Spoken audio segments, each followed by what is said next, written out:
समाज बदलत नाही. त्यासाठी सर्व दीनदलितांना, सर्व गोरगरिबांना, सर्व स्त्रियांना, सर्व मुलींना शिक्षण मिळालंच पाहिजे. तरच खऱ्या अर्थाने समाज बदलेल, तो क्रांती घडेल.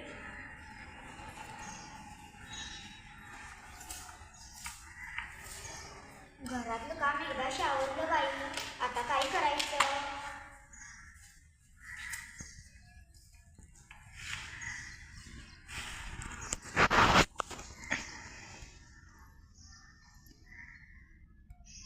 सावित्री, काय करतेस? नेहमी कामातच असतेस. काय आहे ते तुझ्या हातात? पुस्तके वाचते. तुला लिहायला वाचायला आवडतं?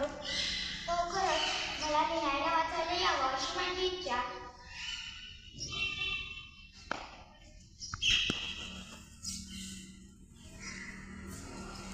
हे बघ, ही मुळाक्षरे माझ्या मागे म्हण.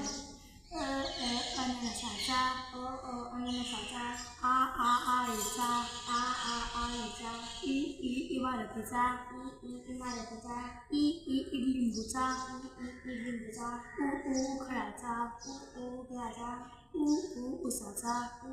उसाचा. ही बघ, ही मुळाक्षरे तू गेली. मी थोड्या वेळात.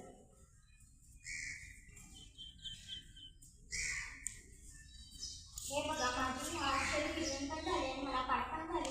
छान छान. तर तुला वाचन व सराव करायला हवा. हो, आता मी वाचनाचा सराव करते. आज मला परिश्रमाने वाचता येते आणि मला माझे विचार मांडता येतात. इतर जे मुले आहेत त्यांना शिक्षणाचा बंध सुद्धा नाही. त्यांच्या मनात वाचनाबद्दल जिज्ञासा असते. त्यांनाही वाटते की आपल्याला लिहिता वाचता यावं. जेव्हा त्यांना लिहिता वाचता येईल तेव्हाच माझ्या शिक्षणाला खरा अर्थ असेल. हो सावित्री, तो जो शिक्षणाचा ओढा उचललेला आहे तो खूपच कोड कौतुकाचा आहे. पण बाहेर समाजामध्ये मुलींच्या शिक्षणात सक्त म्हणावे, त्यासाठी आपल्याला समाजाच्या समोर जावे लागेल. हो, खरोखर बरोबर आहे.